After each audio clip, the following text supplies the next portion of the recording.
Ba-dum. And we are recording, and it's probably gonna freeze up for a second. But now we are recording. Bum bum bum bum bum bum bum bum bum. Fuck. No, I don't want install updates. God damn it. Episode 360. No scope 360. That'd be awesome if I got shot in the fucking head right now. This podcast brought to you by me, wearing a dope sweatshirt. Check this shit out. I mean, really, blueprints of UFOs and alien gray, Bob Lazar. I mean, look at that. It's better than anything you're gonna fucking fuck Gucci, fuck Supreme. I mean, look at that shit. I mean, come on now. An antimatter reactor on my sleeve. Roswell newspaper. Fuck you. It's great. Fuck you. If anybody,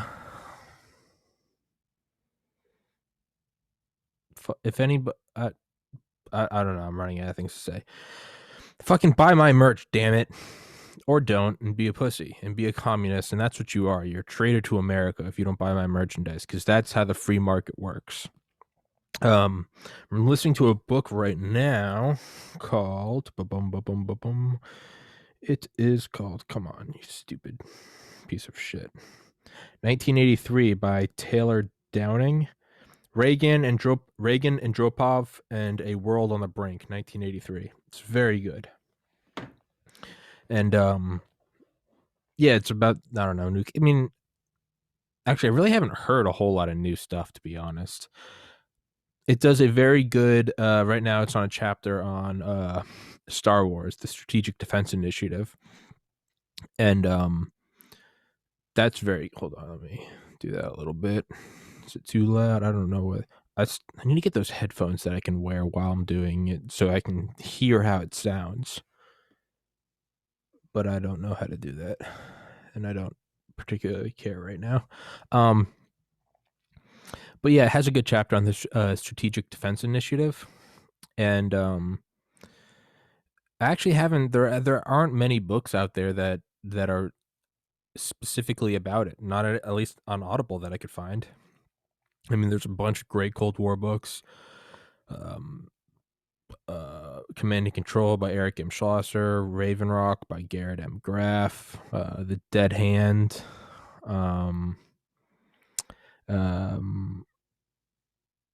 Fuck, there are some other ones. I'm a little foggy right now. But they all kind of touch on different aspects of the Cold War. A little bit here and there. And there's only so much history. That's why I like Blitz by Norman Ohler so much, is because it's this whole take on World War II that I'd never heard before. Whereas every other book about something like the Cold War or World War II, I mean, there's only so many books you can write.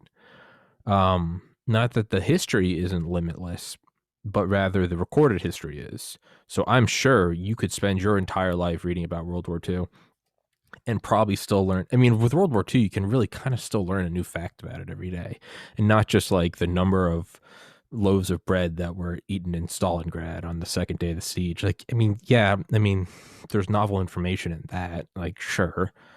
But, you know, that's like adding more digits to like pi. Like, yeah, it's novel information, but, you know, it's not a cure for Alzheimer's. It's just more digits on pi.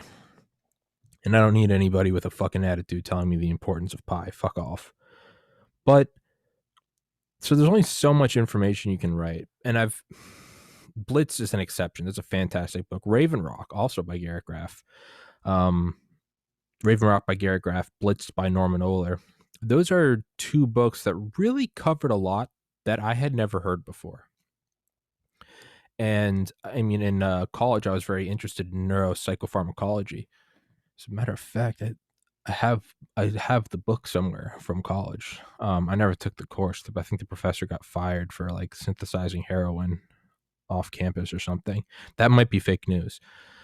But yeah, I was always interested in drugs. I mean, before like a bad interest, before before it was a bad interest, it was a good interest. The bad interest was like 2014 forward after my brother died, and I just kind of indulged to cover up and drown all the sorrows without addressing the real problems. Before that, though, I was interested in a nootropic sense and in a longevity sense. I mean, I was like Ray Kurzweil. I took shit every day: fish oil, phosphatidylcholine, phosphatidylserine, alpha lipoic acid, coenzyme Q10, GPC, alpha GPC, which is a glossophosphocholine or some shit. Sulforaphane, the active ingredient, or I guess the important antioxidant in broccoli. Tons of shit. Because for a while I was like, I'm going to be Ray Kurzweil. I'm going to live forever. And after 4 years of that and like several $1,000s of supplements, I kind of realized that wasn't, I don't know. One, I was like, I actually don't know what the side effects, and there was no like it was all over the counter shit. But I was finally like, you know what? This might be something where in 10 years I realize like the amount of like vitamin B I've been taking is actually toxic, and this is going to shave years off my life. So I figured I'll just resort to exercise, somewhat caloric restriction, meditate, try to get good sleep every night. And I think that's going to do more than 90% of that stuff. Could be wrong though. You know, this might be like in 100 years, someone could be looking at this like we look at someone from like the 1850s doing a podcast and then being like, you know, a lot of the guys are washing their wounds with like alcohol, but you know, like I'm just not trying to waste my time. You know, I don't know why it's like a hacky late night show, but fuck, where was I going? Oh yeah, drugs. I was always interested in drugs. In college, I was interested in like in sort of the better living through chemistry, and not in like the not in like the Xanax sense, or just like the, you know, take what's the happy drug in Brave New World, Soma. It wasn't that. It was more interested in productivity. Very similar to, you know, this is a nice thing to take out of context. My interests were very similar to those of the Nazis. There's a nice clip. Hope to see that circling around in a couple of years. In that, I looked at it as this is another way to optimize the mind. And for us as individuals, if you want to succeed, I wanted to do something hyper competitive. At the time, I wanted to be a brain surgeon. After that, I wanted to be an anesthesiologist. But I looked at it as it was total war. It wasn't just enough that I had A's in classes. I had to shadow doctors. I had to publish research. I had to volunteer at hospitals. I had to have letters of recommendation at the ass. I had to, you know, I held a chair in my fraternity and blah, blah, blah, blah, blah. Well, to me, it was no different that I had to wake up early and not just to study more, but to exercise. I had to exercise. The effects of aerobic and anaerobic exercise on cognition and learning is insane. Exercise, then take a freezing cold shower, and then meditate. And I'd meditate for like 30, 40 minutes every morning, like watching the sun come up. To me, that wasn't just like, oh, it made me feel good. It was like, that was a leg up on the competition. Like, I would not want to go against college me. College me was a psychopath. College me would kick the shit out of me right now. College me also didn't have a life and was very unhappy. And so there are trade-offs. But in terms of the sense of just total war, I looked at as taking nootropics, staying healthy, keeping my mind sharp. I mean, I used to walk between class. I mean, I set up every class I had, so it was only Tuesdays and Thursdays unless I had a lab. So I spent the minimal amount of time on campus. I never went to lecture unless I had to. Studied at home, I could study more efficiently. I knew I could do a 90-minute block of studying followed by 20 to 30 minutes of meditation, 90-minute block, and I could do that thing for about 12 to 13 hours before I started diminishing returns. When I went to campus, in between, walking between, and not only would it be on Tuesdays and Thursdays, but I'd also make sure the classes were back to back to back to back. So again, I spent the minimal amount of time just walking around campus, kind of, you know, dragging my feet. So I made it so each class is about 15 minutes apart. And in between classes, I would walk between classes and I'd have flashcards on my phone, like PowerPoints. And I would just memorize OChem, nuclear spectroscopy, IR spectroscopy, all the wavelengths of carboxylic acids and ketones and aldehydes and benzene rings and benzoic acids and nitrates and nitrites and organohalides and shit. So I didn't waste a second of any day. Again, if you're trying to be a doctor, well, not even then, I would say, because I had friends that didn't do that and got into med school. I think they're smarter than me, but I also don't want to say that because I feel like that takes away from their hard work. I don't really know what that mode was useful for in college. I think that I probably would have been better served going into the military. That mindset of just no days off, no time off. It's nothing about, but it's always just about gaining an edge. I mean, I think that probably would have been valued as like either like a tier 1 operator, which let's just take that as a very general statement. That's I could have been tier 1, but I decided not to go. No. By no means am I saying that. I'm not trying to be that. I could never deal with a drill sergeant because I'd punch him in the face as soon as he got up in my face. No.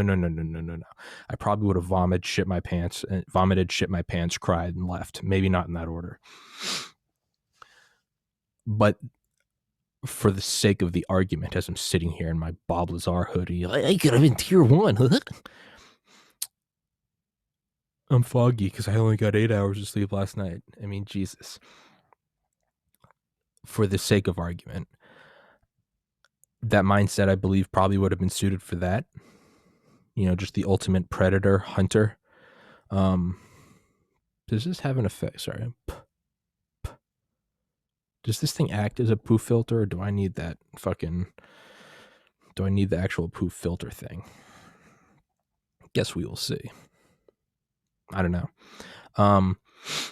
I think it probably could have also been useful to go into like, you know, officer training, trying to become like a general or something in the Pentagon or NORAD. I imagine that mindset would be useful. But man, it's and you can derive pleasure from it. I found that there was sort of this like crossing point where it's like a lot of jet fuel is actually hard to ignite. Like is it JP4, JP7, whatever the SR-71's jet fuel is. Like you couldn't actually light it. Not like that. It was like it, wasn't necessarily flammable.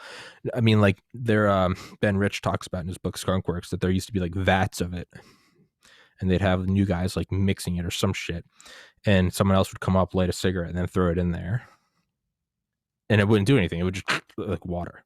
You mean you really couldn't light it? You couldn't light it with a blowtorch. As a matter of fact, you had to use a TEB, triethylborane, which itself, they had 2 Buick engines that somehow they used the engine, they're called start carts. They'd use these 2 Buick engines that somehow, I have no idea how this worked because I'm retarded, but is that with the triethylborane, it was like a green flame. They'd use that to light the JP7. And that's what would start the SR-71. And where was I going with that? Fuel, JP7, flammable. I have no idea where I was going with that. Pentagon, working hard, deriving pleasure. There we go. It takes a lot to start, but once you start it, you can run a Blackbird. I found this in several times in college that if you pushed it far enough, if you cut out all video games, TV, everything, and you just pushed wake up, exercise, cold shower, meditate, study, limit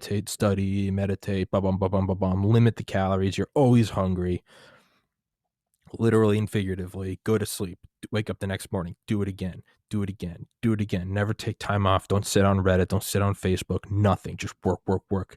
If you did that, I found it took about 10 to maybe 12 to 14 days.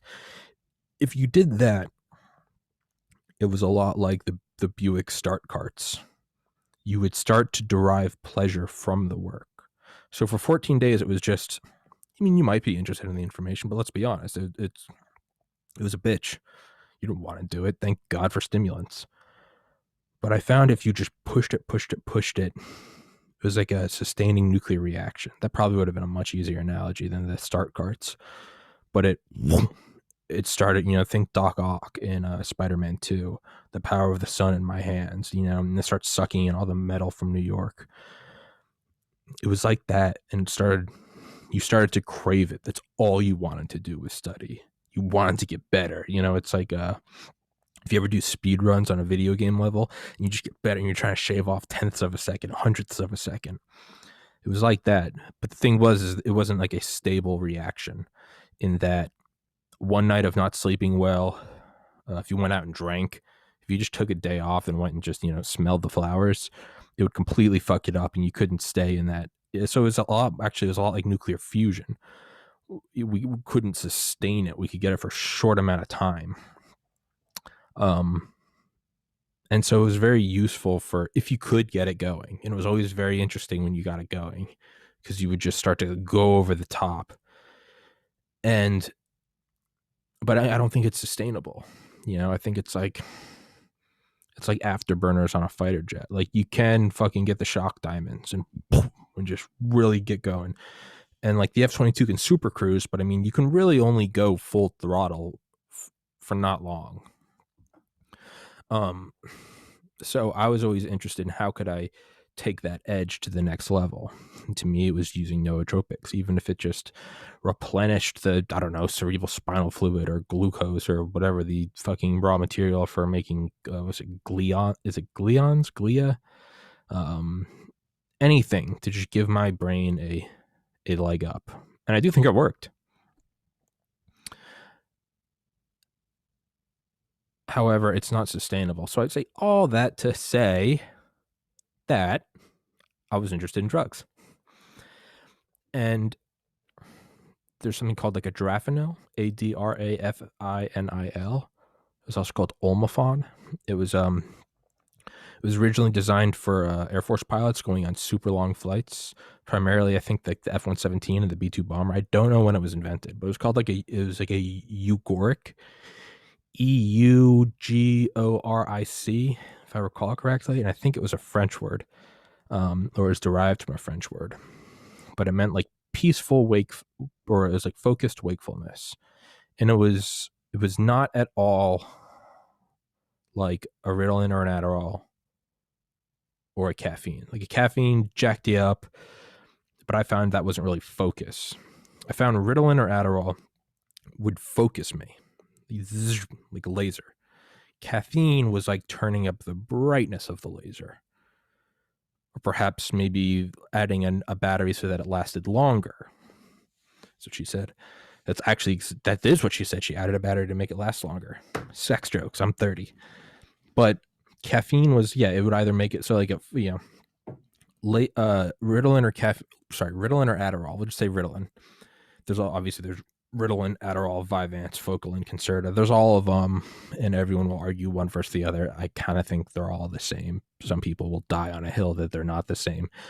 I think they're all the same in that we find what works best for us. My subjective Ritalin might be equal to your subjective Adderall. I personally don't like Adderall. It made me a little too anxious. Maybe too horny, honestly. But it's fun though. But those are like, if I had this, like, I like these diffuse lights I have. Shout out, little brother. Thank you for the ring lights. It's like these diffuse lights I have. Ritalin turned them into a narrow beam. Caffeine was like turning up the brightness of the beam. And again, or maybe just the duration of the beam.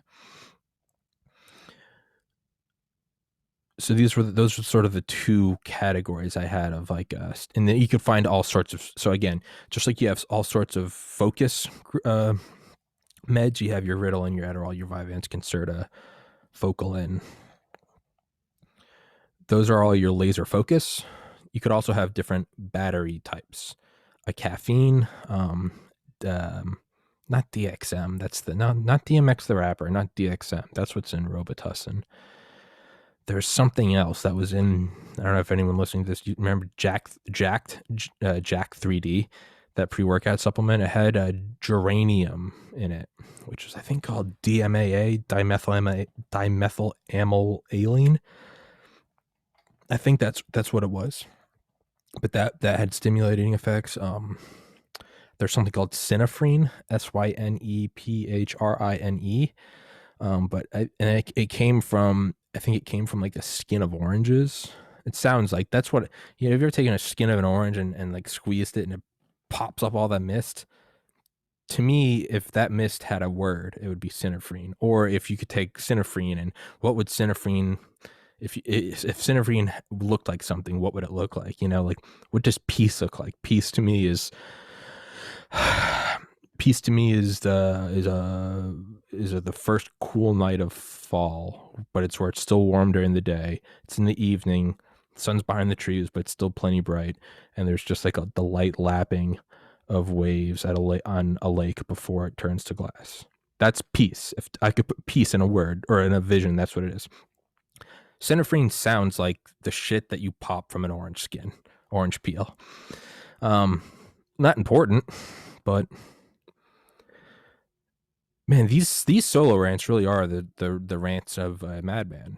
I don't say that in some like I'm a madman, I'm a mad I mean, they really have no direction. I mean, it's just me talking to myself. But goddamn, if I don't have some of the most fun doing these things, I fucking love them. They're so much fun. But synephrine, I think they later found that to have cardiac, it could give you cardiac arrest. So I mean, you know, that whole thing. Caffeine, DMAA, synephrine. I think there's some other stimulants. Now, obviously, and these are not all nootropics. I mean, there's things like creatine. Technically, I think they're finding it has nootropic benefits. I mean, you can take arginine, right, a vasodilator. There's again all the different fatty acids and stuff. Those are nootropics, and like, whereas like Ritalin turns the light into a laser, and caffeine or DMAA or synephrine increases the brightness of the laser and the duration of the laser. Like fish oil, sulforaphane, alpha GPC, phosphatidylcholine, coenzyme Q10, alpha lipoic acid. There's another one, alpha lipoic acid, and what was the other one? There's like two that, like the first longevity medication or supplement was called Juvenon. This is gonna drive me crazy. I remember when that came out, I was in like middle school, and I was like, why are we not all taking this so we can live longer? Little did I know that I was, no way, does it still exist? Oh shit. Yeah. Juvenon. Jesus Christ. I saw this in like 2003. What is in Juvenon? Juvenon. Juvenon. Please sponsor me. Products. It was alpha lipoic acid. What was the original? I think this is it. Alpha lipoic acid. Come on, what's the other one? What the fuck is in it? Ingredients. Come on. Where is it? Acetyl L-carnitine. Damn it. I knew it. Alpha lipoic acid and acetyl L-carnitine. Things like those, all the phosphatidyls, the PHOSPHATIDYL dashes. So the phosphatidylcholines, the phosphatidylserines, I think there are a couple other ones. Serine, SERINE.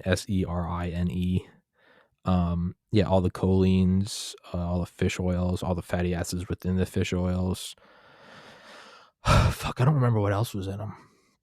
There was a ton of shit.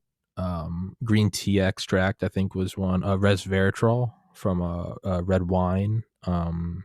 A lion's mane mushroom was one. I think Q-certain, turmeric. There are all sorts of shit that. Another reason why I stopped taking them was, one, was money, but two was also, I think all those combined only gave me, it was like probably like a 0.5% or a 1% increase. So when I wasn't trying to get into med school, after I got in and just didn't know what to do, I don't know what to do with my hand, Tricky Bobby, there was really no point in continuing to do them, because it used to be where like waking up 30 minutes earlier was a considerable edge. Taking a cold shower versus a hot shower was a considerable edge. I was fine honing, you know, like a Formula One racer, where it's like the amount of aluminum used in the hubcap and the density of the alloys can give you a thousandth of a second edge up.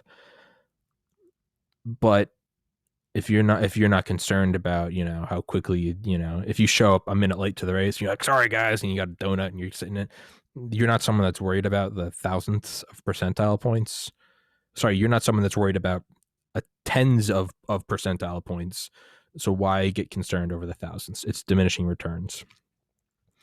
That's one reason why I stopped. Two, it's money. Three, and this is probably in the last 2 years I've concluded this. I haven't taken all this stuff since like 2013. And that's not some like, I don't do the drugs anymore. No, I mean, they're just supplements. You could buy them at Walgreens. Some of them you have to order online. But even then you can get from like GNC or something. Money was one. Two, I also just kind of spiraled downwards into drugs and self-hatred after my brother. Yeah, I think that was part of it, is I kind of didn't want to live forever after that. I was like, I'm suicidal. Like, why am I trying to take alpha lipoic acid to decrease my life by 3 months after 80 years? So it was money was one. Two, there wasn't an edge. What was I trying to do? Three was just kind of suicidal. Four was, and I had this realization probably in like 2016. So those first three realizations were like 2014. This fourth realization was probably like 2016. I was listening to just one of the doctors that goes on Rogan. 2016 was like the last. I think I stopped regularly listening to Rogan at like episode 9/11 with Alex Jones. Not that it's related. I loved that episode. But that's about the time I stopped regularly. No, I listened to a Duncan Trussell in fall 2016, like August 2016. So it was probably 2017. But there was a woman. She's been on there a lot. She's all about. I think she's a doctor. I know she had a baby. She was like pregnant in 2017 on the podcast. Is it Rhonda? Not Rhonda Rousey. Nasty woman. But she was saying how a lot of these things you buy, like there's really no regulation on them.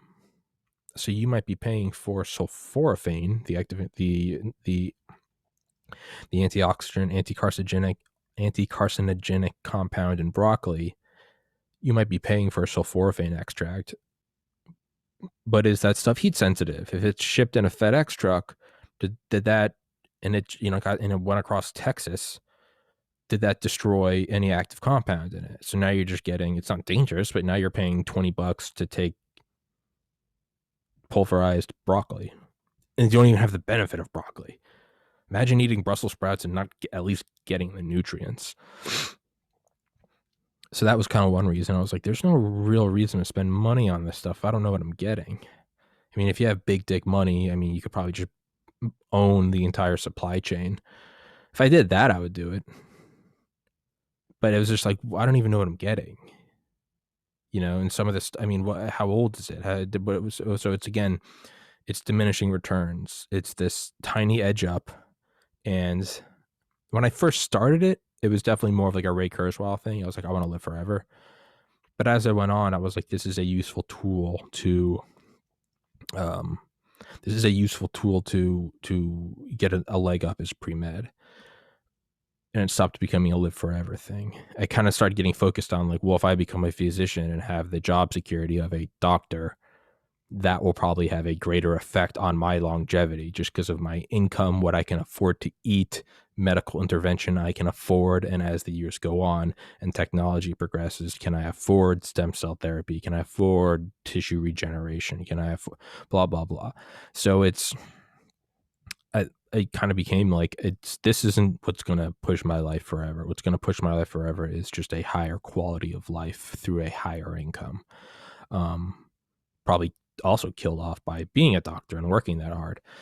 But so that was the fourth, was it's, do I even know what I'm getting? And the fifth was, and I would say this is like the last year and a half realization I've had. And again, I haven't taken any of these nutrients since like 2013, but was, what's the side effect? Do I know what is in all of these? Most of these are probably harmless. But if you're taking like 50 different, supplements a day, are you going to be that 1 in 20,000 case that these combine to form some toxic metabolite, and then you just so happen to be the dumb kid who makes like a local news story, died from fish oil, you know? Again, kind of counterintuitive. I have to pee so bad. I was so thirsty last night. I decided not to drink, not sexually, kind of sexually, but I was so thirsty that I just had not to drink water, and then I exercised, and now I have to pee a lot. Again, why I'm not a tier 1 operator. I have to pee. So the 30-minute mark. Will be right back.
And we are back.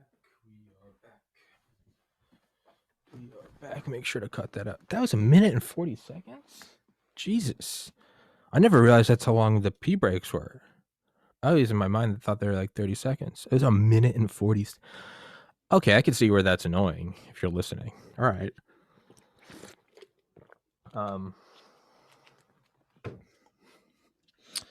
I don't know where the fuck we were going with all that. Drugs, something, yeah, blah, blah, blah, blah, blah. Anyways, I don't know. Where the fuck was I going with all that? Drugs, using a leg up. Fuck, I was explaining like the tiers of something, the levels of, is it useful, blah, blah, blah. I don't remember, and frankly, I don't really care anymore. Drugs, Psychopharmacology. In conclusion, Blitzed by Norman Ohler is a good book. Learned a lot about it that I didn't know. Perhaps that is the end game of Blitzed, is you keep pushing and pushing and pushing for a leg up to the point where there are diminishing returns, and not only that, but they actually start to become self-defeating and destroying and fuck you up. Fuck you up.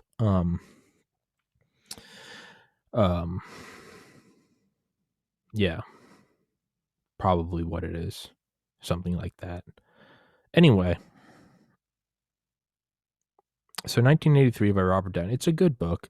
Talked about Strategic Defense Initiative, so I said that entire 30-minute rant to say, in some books, you learn something interesting about something new that you thought you knew about. In conclusion, Psychopharmacology through the book Blitzed. I'm not going to do that rant again, but for Raven Rock by Gary Graff, I thought I already knew about most of the bunkers, and I already thought I knew the upper limits of nuclear weapons, or I should say the upper historical limits, in that what they actually reached, the 50 megatons, which was actually 57 megatons, our bomba. Everybody knows it was actually supposed to be 100 megatons, but decided not to do that because the pilots couldn't outrace it. I don't think that's why the Soviets didn't give a fuck. I think they were concerned that they might actually kill themselves if they did it. I knew that. I knew Edward Teller wanted to build a 10,000 megaton bomb called it was the 10 gigaton bomb called the backyard bomb, because you can set it off in your backyard and you can take out someone on the other side of the world. It requires no delivery, not unlike Dr. Strangelove's. You take 50 to 100 megaton bombs salted with cobalt thorium G. You string them together. It's the whole purpose of the doomsday weapon, is to tell people. Colonel Khan. But Wing Attack Plan R. So, God, that's a great movie. What I didn't know about was that what they were planning defense against. So NORAD primarily, I mean, it has the electromagnetic shell. It's got like a steel casing. It's the bubble inside of the granite mountain that they Cheyenne Mountain, don't you know? They had to build a concrete sphere with like drillings. They had to get a guy named Dr. Livingston, and not Dr. Livingston, I presume. That guy was in Africa and about a century earlier. But it was another Dr. Livingston who was halfway between, quoting one of the engineers, halfway between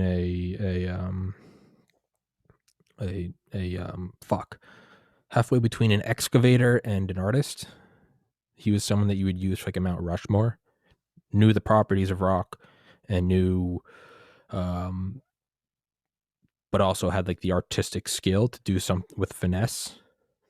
So you kind of had to know both worlds. You weren't just blowing apart a mountain to put a highway through, but you also weren't like, perhaps carving like a small stone figurine where you maybe didn't need to understand how, because it's not a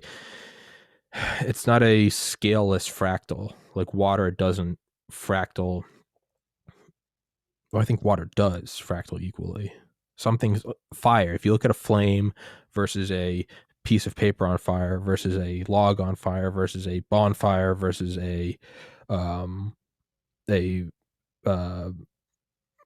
localized forest fire versus an entire country, state on fire, the flame acts differently at different scales. It's not scalable. I know waves, I believe waves are scalable, but I don't think the properties of water are. Again, if I dump out my water bottle, if I dump out my water bottle and you watch it splash on the ground versus if I dump out a bucket versus if I empty an above ground swimming pool versus if a water tower breaks versus if a dam breaks versus if a Randall Carlson younger Dryas impact where the entire North Pole is melted in an instant.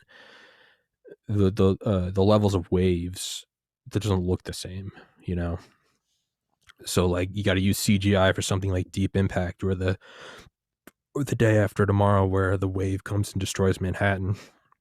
You can't just get a model of Manhattan a foot wide and dump water on it because it just won't. Use that visual in your mind. Think of a model of Manhattan the size of like a laptop.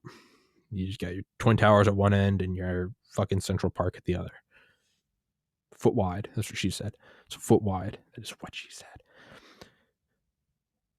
And you just dump a water bottle on it. Use that image in your head. You can see a lot of surface tension, cohesion. The bubbles are going to rise really fast relative to the tower sizes. A bubble doesn't rise the height of the Empire State Building in a second. If you submerged your foot wide model into a water tank, like a fish tank, bubbles coming up would go up the whole surface. It'd go up from the bottom to the top in like 2 seconds. A bubble wouldn't clear the height of the Empire State Building in 2 seconds. So it's not scalable. Whereas I think waves, although they take different forms when they break, is it a wave in a bathtub with like your toddler? Is it a wave in a lake? Is it a wave in the ocean? Is it a tsunami? Is it a whatever? Latoya Bay, the one where like half a mountainside fell into some bay, Latoya, if that's how you say it, in Alaska. And for a brief moment, there was a 1,700-foot tall wave. Look it up. It's fucking insane. I think it was in 1958. But those waves, I don't think those are, but I think waves in terms of like the propagation of energy through matter or across matter. I think that just a wave moving, I'm pretty sure that is fractal and that it's the same at every level. I don't think it's the same for rock. So someone making a small rock figurine wouldn't necessarily have the same tactics and knowledge and experience and approaches as someone that's destroying a mountain to put a highway through. Now, what if you have to do something unique like in Mount Rushmore, or where they opened up? I'm finding my voice doing that thing where it sounds like you're a little nervous. And I really didn't know. I don't know why it's doing that. Mount Rushmore. And then maybe I just get passionate about NORAD. Fuck it. Maybe I just get passionate about NORAD. Eat a dick. Fuck you. That's why. What's up? Inside NORAD, when they opened it up, they found that the core was rotten. I didn't know mountains could be rotten. And that sounds like I'm an adult mountain, and I'm talking about like a misbehaving child mountain. I didn't know mountains could be rotten. But today I learned something new. Shame on you. How dare you? But I didn't know mountains could have rotten cores. But they did have they said, whatever that means, I don't know what that means, but they said that. There's a guy that says it in a documentary about NORAD on superstructures on the Discovery Channel. It's a great 48-minute documentary. But the way this guy says it, he goes, we opened up the mountain and we found that it was rotten in the core. And it sounds like he's about to start singing a jingle, but they said that the center was rotten. So they had to construct this concrete sphere. But before they did that, they brought in this guy, Livingston, who said that, like, no, you're not going to, like, because you could somehow trick the mountain into thinking it had a core. Obviously, a mountain doesn't think. But there's a way that you could put these spikes in the rock and torque them up, whatever the fuck that means. I never understood torque in physics. But there's a way you can, if you put in like a whole array of these, it pushes out an equal or it pulls and pushes on all these spikes in such a way that it acts as one, maybe almost like a Chinese finger trap, if you will. I don't know how to work. Clearly, I don't understand it well enough, because if I did, I'd be able to explain it well. But they had to put in all these like spikes, and they torqued them up again, whatever that means. And then inside of that, they put a concrete shell, which they had to construct outside of NORAD, disassemble it, put it inside. While they're building NORAD, they discover the effects of EMPs, which to me is kind of weird. Why didn't they figure that out on July 16th, 1945? Why didn't they figure that out on August 6th, August 9th? What about Operation Crossroads? But for whatever, it might have been Starfish Prime when they learned about EMPs, because they put a 1.2 megaton bomb in like low orbit, or maybe just high altitude. I said that weird. Low orbit, very wide. But they put it in high altitude, and they found out that it like knocked out all the electronics from like Honolulu to like San Francisco. And they were like, yo, you gotta love the military, because whereas our first instinct is like, that's not good, the military was like, do that again? What was that?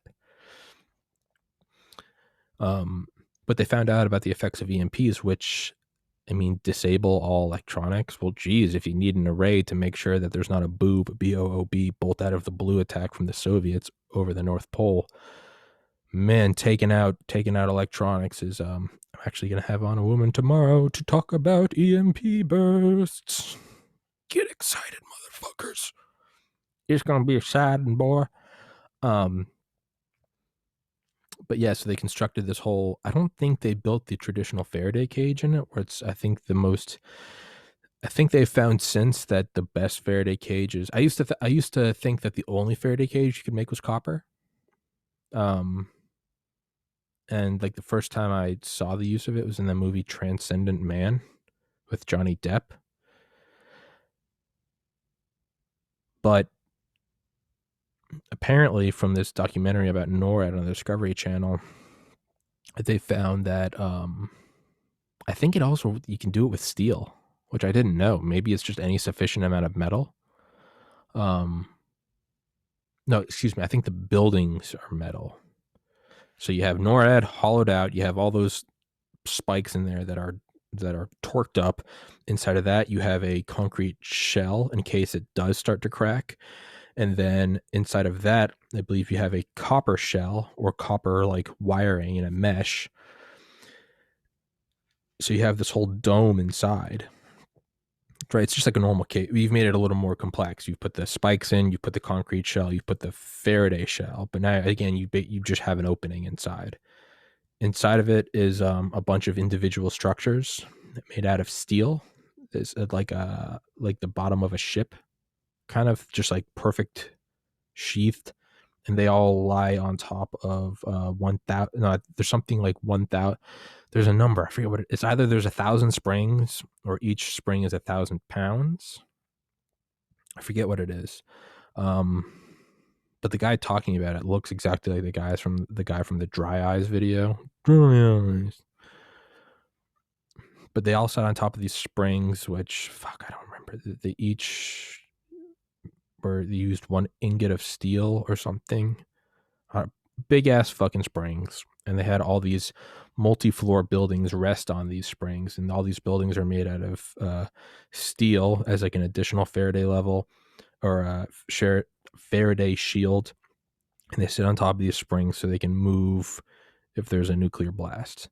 You have all these levels of shit again, which is why I call that the NORAD vault, because it has all these levels. That would not survive from a nuke, unfortunately.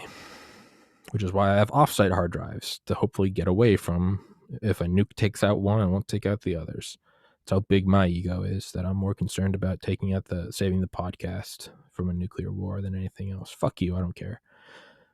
But with NORAD, despite all of that, I guess as soon as I'm not going to go into a rant about what I learned in Raven Rock like I did about Blitzed, because I just went on the whole psychopharmacology rant.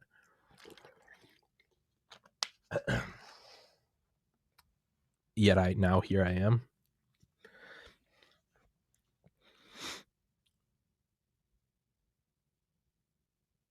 So despite all of those tiers of, I guess, man, mental note, I do need to start editing out pee breaks. I didn't realize that they took that long. That's got to be really annoying if you're listening to a podcast and there's a minute long or 100-second long pee break. Yeah, Tommy, we know. I'm sorry. I actually am sorry. But so you have all these tiers in NORAD, but its primary defensive mechanism was the equivalent of, we'll take our chances. Truly, it's called CEP, Circular Error Probability. And it was the probability that a Russian missile at the time of NORAD construction would probably not be accurate enough to put a direct hit on NORAD. Because with explosives, as the diameter or circumference of the blast increases, its overpressure goes down exponentially. So if a nuke hits 1 mile from you or a nuke hits 2 miles from you, if it hits 2 miles from you, it's not necessarily half as weak. I'm retarded, so I can't do the math, but I mean, it might be something like 20 times weaker, right? So it's not, yeah, it's not like scaled. It's not like getting in a car crash at 10 miles an hour versus 20 miles an hour. It's like getting in a car crash at 10 miles an hour versus like 200 miles an hour. As you get closer, the power of it goes up exponentially, because it's a finite explosion going at it's the area is going up exponentially, right? Because area is always squared. Thanks, Tom. It's actually going, I think, going cubic, right? Because it's also going up. Actually, that is true, because the bigger the weapons get, they realize that, like, because the Earth isn't flat. I know we all wish it was for whatever reason. I'm not sure what the conspiracy behind that is. Who's gaining? What's the edge? No pun intended. But as the megatonnage goes up, the more of the explosion actually punches through like the atmosphere into space. So you're wasting more and more and more that's not even going at the Earth. You're blowing it out into space because it goes up. Yeah, right. So it's not exponential. It is exponential, but it's not squared. It's cubed because it's a three-dimensional explosion. So NORAD couldn't survive a direct hit from a Soviet weapon. Not even like a Tsar Bomba, but just from like a 1.2 megaton from like the Sarmat 18s, the Satan 18, or the Satan 2s, the SS 18s.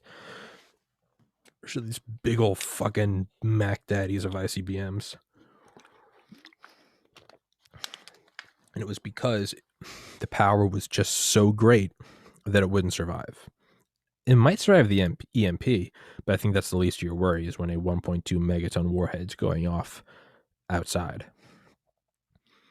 So despite all of this, the real safety mechanism was, I don't know, boss, they're pretty far away. What do you think, Bob? They're pretty far away. I'm not sure how accurate they are. We'll get close, but they won't kill us. Well, we'll call that command and control, and that's what NORAD will rely on. Like, yeah, okay. But and when Reagan learned that, which is what I'm learning from 1983, the book, but it's not where I learned that. I learned that in The Dead Hand. So the whole purpose of this is I was trying to come up with some unique piece of information which I've learned from 1983. And clearly I haven't hit on it yet. I did with Norman Ohler and Blitzed, and I'm getting to there with Raven Rock. So let's go back to Raven Rock.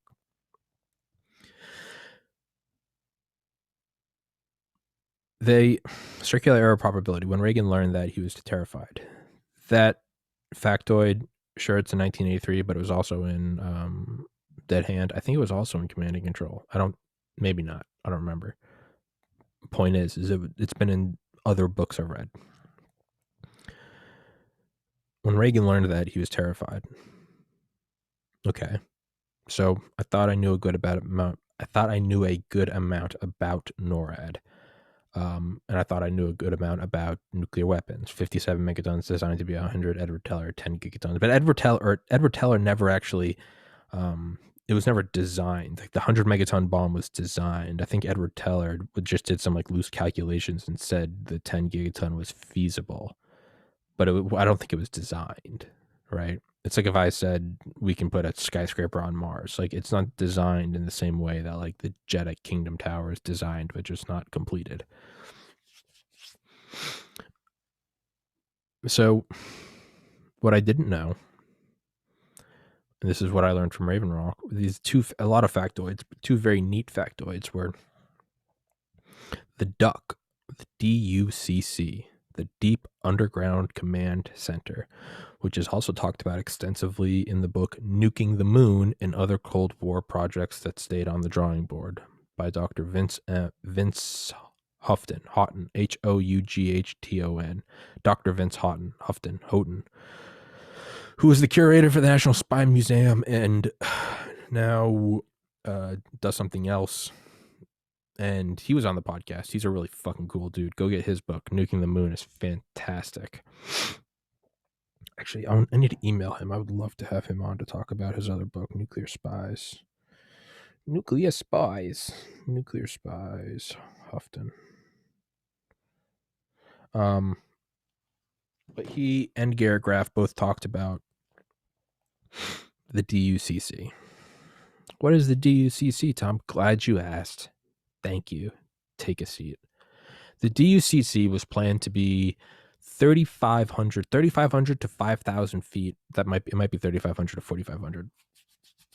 Fuck it, we'll call it 5,000. Actually, fuck it, we'll call it 3,000 because let's go on these I know it was at least 3,500 feet. Well, now I'm not sure. Let me just read about I guess I don't even want to butcher it because it deserves its own.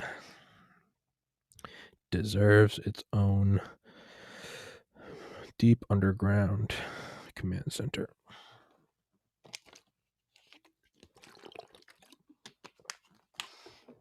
If anybody's listened to the beginning of this solar rant until now and not closed out of this, please comment. The first person to comment regarding this, I will send a free sweatshirt. Yes, I will do that. I will mail it to you. But you have to have watched the beginning. From the beginning. There's no way I can really verify that. Fuck. Never mind, scratch that. We'll have to come up with a new challenge. That's what I'll do. I'll put in little like. Actually, well, no, because I'm gonna edit out the pee break, so I can't. Fuck. Um.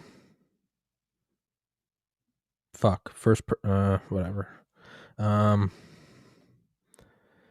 Yeah, if you watch from the beginning till now,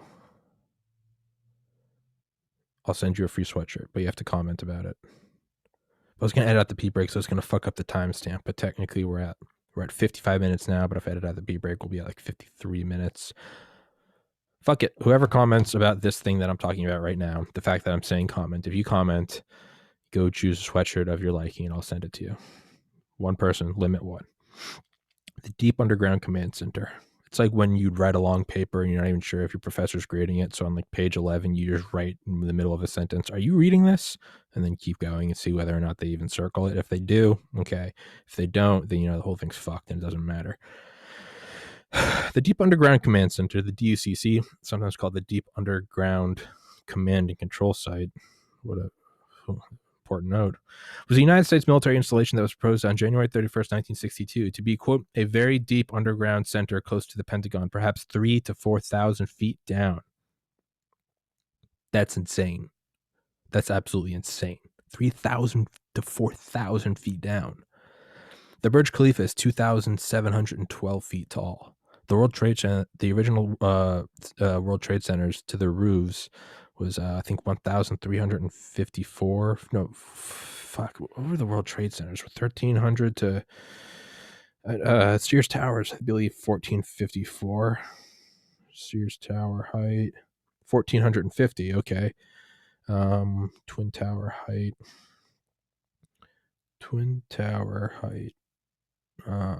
They were 1,360. I am apparently getting worse at my man, this podcast is going off into the weeds.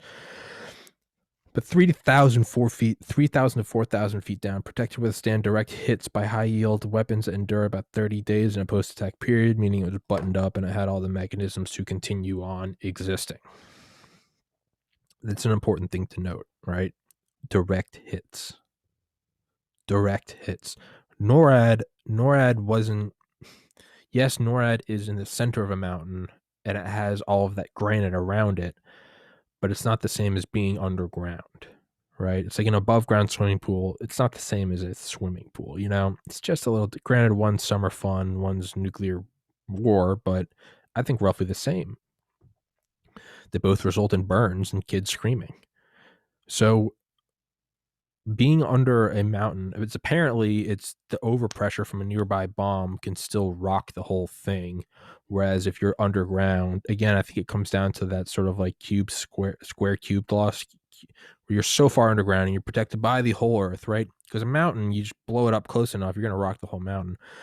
But the farther down you go underground, right, if it blasts three-dimensional, that blast is being dissipated throughout all of the crust that is now between you and it. So if you're like a mile underground, it's now being dispersed in a mile through solid earth.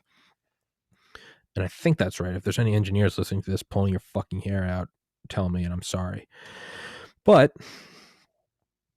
with this is because I think that was like 1,300 feet of granite, which is insane. It's like a World Trade Center of granite, which is insane. But I mean, I don't think it holds a candle to 3,000 to 4,000 feet of earth. I mean, at that point, you're using the entire like tectonic plates. That could be wrong too, but you're using big old swaths of land, of earth, to absorb the blow. Not like a Scarface like drop site, but you get what I mean. The other thing about it is, so direct hit. So that's one thing. So you don't have to worry about circular error probability. Because circular error probability, I mean, man. Well, then you could also argue that circular error probability is the chance that they're going to hit it not aiming for it, right? Soviet missiles aren't, they're not accurate, so they're not going to hit us. Well, if you're shooting a rifle and you're aiming at the bullseye and you know that you lined up and it hits a foot above, you're just going to aim a foot below. And I know that's doesn't necessarily equate to like transcontinental orbital ballistics, But I mean, fuck, if there's, you know, if I put 10 balloons 100 feet from me and fire a shotgun, I might hit one. If I don't, I'll just maybe move it an inch or move a foot just to change the scatter. Eventually, I'm going to hit one. And the thing is, with nuclear weapons, every single ballistic missile it's called a bus, BUS, that contained MIRVs, multiple independent reentry vehicles. Granted, they were all targetable, but if you wanted to, you could just use that as a shotgun, a nuclear shotgun from space coming in at Mach 23. I mean, it's some insane shit. So if you miss the first time, couldn't you just aim another? And it's not like, oh, it's the Cold War. It's not like, oh, they've compiled. I've got one spiky thing of hair back here that looks pretty retarded. Barber, I know my barber sometimes watches my podcast. If you are watching this, it's on you. I'll talk about that in person. I don't want to have to do that here. I'm kidding. But if you do that, I mean, couldn't you just fire several and you'd probably hit it? And furthermore, couldn't you just do something like the explosive, the implosion type bomb, right? Because the gun type is the one we used on Hiroshima, but the implosion type is the one we used on Nagasaki, where you put a bunch of explosives around a core and then set them all off at the same time, and the shockwaves act as like a better hammer than any hammer ever could. What if you could not just shoot a bunch of nukes around NORAD and have that same implosion type? Man, that's just levels of irony, using implosion type bombs to cause an implosion in a mountain with a core full of metal that controls other nukes. So with the duck, the DUCC, it was just deep down. That's insane. You could take direct hits. So with NORAD, I mean, how safe are you really feeling? Right? I mean, how safe is that really? You just you figure they're not going to. What about smuggling a bomb into America and then driving there in a flatbed truck that says Walmart on the side? Well, you can't get within so many miles of NORAD. What if it's 100 megaton bomb? Does it matter? So that doesn't, it's wearing a bulletproof vest and then assuming, like Dumb and Dumber, that they're just not going to aim for your head, and if they did, they won't hit it. That's not, man, I don't like those odds. But then again, all of World War or all of the Cold War is predicated upon they're not going to kill us. Why? Because if they kill us, we'll kill them. Man, that's a lot of faith. So the idea that circular error probability is what protects you, to me, is bonkers. If you can take a direct hit, that's like a new level of power, right? That's a new confidence. Not only that, 3,000 to 4,000 feet down. So Tommy, we're talking about the DUCC and NORAD, but why did you bring in megatonnage earlier? Glad you asked, retard. It was designed, let's continue reading. The DUCC would have been built as an austere 50-man or expanded to a 300-man, or expanded into a 300-man version, with the former built to permit extension of the latter, blah, blah, blah, blah, blah. It was designed to withstand multiple, multiple direct hits of 200 to 300 megaton weapons bursting at the surface. 200 to 300 megatons putting on the surface, putting outside the front door, and letting those puppies off. Or, just as insane, a 100 megaton bomb, a 100 megaton bunker buster going off at 100 feet below ground, below surface. A bunker buster Tsar Bomba, or did it say you could take multiple? Yeah, no, sorry. multiple bunker busters, so multiple 100 megaton weapons at 100 feet below the surface, or multiple 200 to 300 megaton weapons at the surface, let alone the ones that normally detonate up, airbursts 15 to 25 or 3,500 feet. I mean, that is insane. It's just beyond comprehension. Directly below the Pentagon, too, so you don't even have to fly to Colorado. You just get in an elevator and say, yeet. I mean, and I hope we have that. LBJ didn't build it. I think it was proposed under I think it might have been put together under Kennedy, but it wasn't I don't think it was. Right? Garrett Graff talks about. So January 31st, 1962. So it was proposed under Kennedy.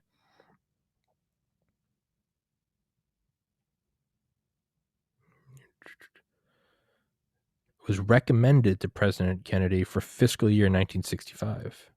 What? Shortly before his assassination, he was it was recommended to Kennedy. So it was proposed on January 31st, 1962. It was proposed to Kennedy to be built in fiscal year 1965. It was proposed to him right before his death in 1963. So proposed in 1962. Okay, it was proposed on January 31st, 1962 to JFK to be built in fiscal year 1965. That's just a weird way to word that. Right before his death. Well, January 31st, 1962 wasn't right before his death. That was almost 2 years before his death. Man, in true Pentagonese, they're getting me to focus on non-issues, the structuring of the sentence, and not the fucking Holocaust shelter. But so what I learned in Garrett Graff Raven Rock was about the DUC, the DUCC, and their belief that it could survive 200 to 300 megaton weapons and 100 foot, 100 megaton bunker buster weapons, which means that they had to have thought that the Soviets were able to do that, which means that if we thought they were capable of it, either way, I think that means we had those weapons. And I'll explain that. If by building this weapon or by building this command center to withstand those specs says that we believe the Soviets were at that time capable of producing those weapons, we have intel showing that they do have those weapons, or we had reason to believe that they were going to be able to construct them in the future. One of three probabilities: that they have them, that we know that they have them is number one. Number two is that we have reason to believe that they have them and or that they're capable of having them. And three is that perhaps they are capable of building them in due time. That's the only reason why you would design something to those specs. If we have intel that they have them, we have reason to believe that they have them, or we believe that they will be able to have them, all three of those would point to us also having them. Because maybe it's not number one that we believe they have them. Maybe we have them, and so we believe that they're going to be able to make them. Or we know that they have them, so we're going to make them. Number two, we have reason to believe they have them. Maybe they're just extrapolating bomb tests, which means that if we have reason to believe they have them, then we're going to fucking give ourselves a reason to create them. Or number three, if we think that they're soon going to be able to construct them, we're going to construct our own. So either way, I think the takeaway is that we absolutely had 200 to 300 megaton warheads in our arsenal at one point, if not still. I mean, that's how the Cold War works, is you do what you think that we cannot have a mine shaft gap,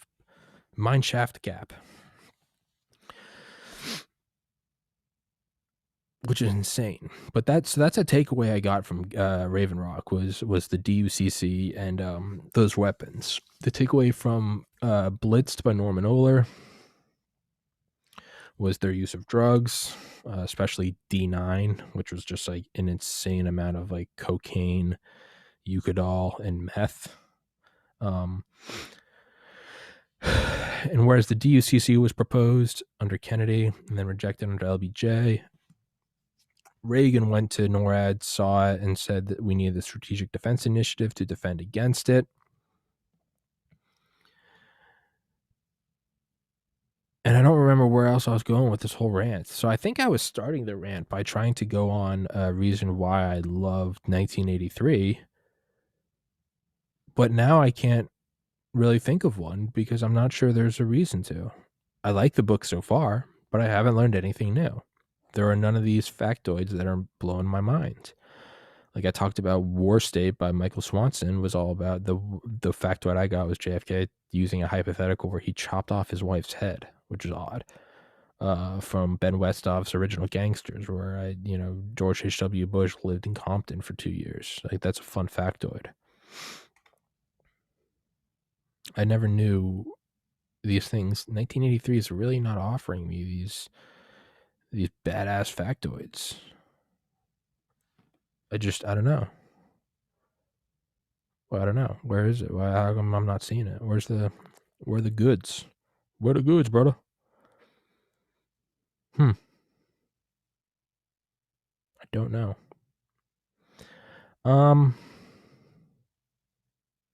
Should this rant keep going? I mean, what else am I doing? Maybe.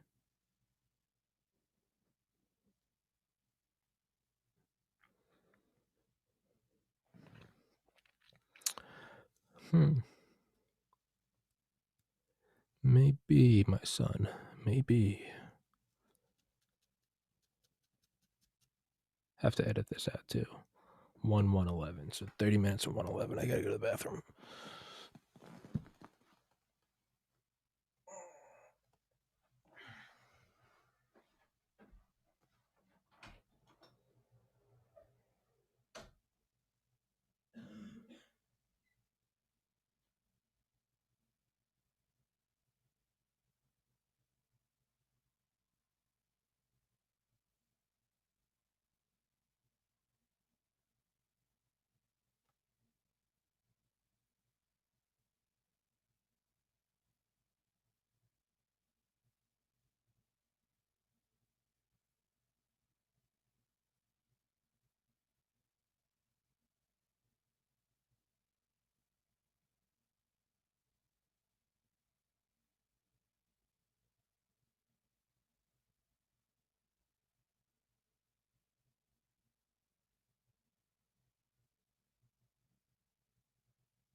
Well, boys. Looks like we're back.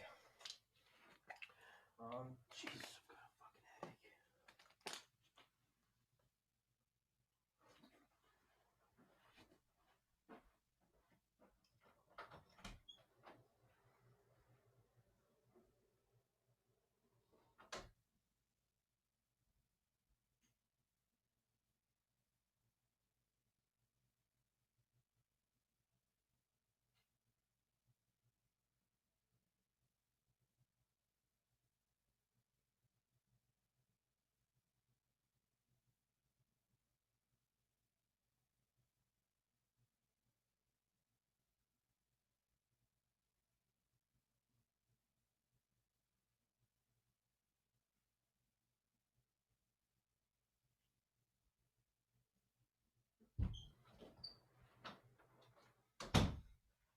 Two breaks to cut out. 30 minutes and 1:11. Not really sure where else this rant should go or could go, but why don't we just keep it going? Yeah. Not sure where else this rant could go or should go, but why don't we keep it going? But, ba-bum. Excuse me, getting distracted. So you need to cut out from 30 to 31:40 and 1:11 to 1:40. 5-minute break. Jesus. So that's what I learned in Norman Ohler's Blitzed, as well as Garrett Graff's Raven Rock. 1983, though, there really haven't been any factoids that really get me going, get me all razzled up. But seeing as how we're on this route, I wonder what other interesting things I've learned in other books that could be a rant. I kind of feel like I'm just stretching this. It doesn't feel organic. This doesn't feel organic. Let's wrap this up. Take care, everybody. Peace.